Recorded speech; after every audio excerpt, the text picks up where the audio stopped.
more than happy with the OPCW coming in.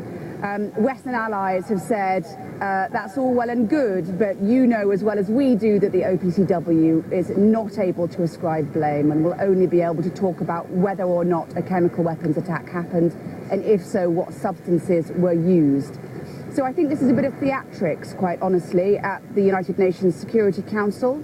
I'm not sure at this moment that any Western allies, certainly from the conversations I've been having in New York this morning, believe that Russia will allow this resolution to go through.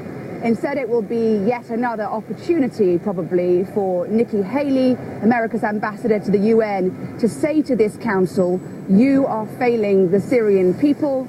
America is prepared to act with or without your permission. Okay, thanks. Let's bring in Lewis, as promised. Hello to you, Lewis. Our Prime Minister, having spoken with the French President earlier on today, also speaking to the American President as well, looking for a coordinated approach. Yeah, it's been a fevered day of diplomacy for the Prime Minister, Kay. She's been speaking also with the National Security Council. That finished about an hour ago with the Foreign Secretary, Home Secretary, spies, spooks, diplomats, and the rest. And of course, she's really got a dilemma. On the one hand, I suspect that she and much of the rest of the British security services and foreign and defence policy establishment would probably quite like to act in tandem with the American President, Donald Trump. Why? Well, of course, one reason is that they're keen to try and preserve as much of a special relationship as possible, especially as we head towards Brexit, and they certainly would not like to see the spectre of President Macron, President Trump, essentially having the new special security relationship of the world. They want Britain to be around that table. There's also an element where they've been both surprised and heartened by the Americans' response in the wake of the Skripal attack and attempted assassination, and there's an element where I think they want to try and keep President Trump on side. On the other hand, really, what really matters is about the building behind me, because if the Prime Minister decides that she does want a coordinated attack, the recent precedent suggests that she would have to have approval from the House of Commons. Earlier on, Theresa May wasn't giving anything away, though. Here's a flavour of what she had to say.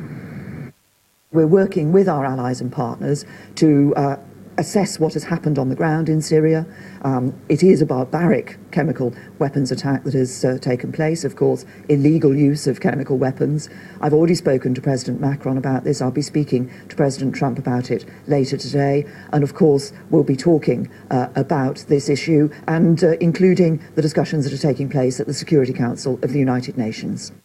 Lisa Holland standing by in Moscow for us. Hello to you, Lisa. So much of the West in agreement as to what should happen probably in Syria. Russia, perhaps a different view.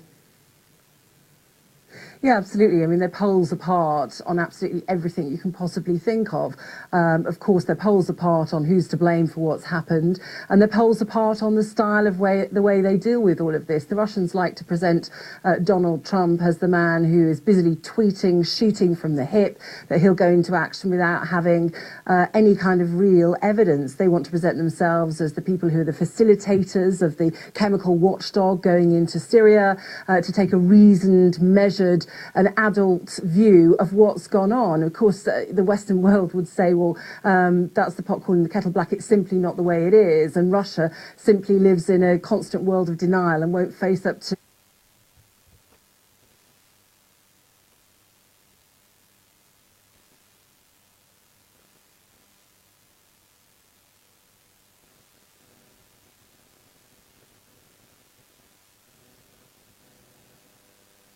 Russia wants to keep him in place. It's geopolitically important to Russia. But you have to remind yourself that Russia's position in all of this is quite simply chemical weapons. What chemical weapons? It says there is absolutely no evidence that it sent its own military, and it sent also doctors who have gone to the area in Duma, and that they've spoken to doctors who say that no patients came in with symptoms of chemical weapons. It's a view, of course, that simply doesn't match up with the view of the rest of the world.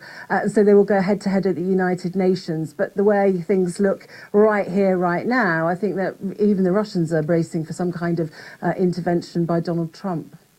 Okay, thank you to all three of you for the very latest update on the situation with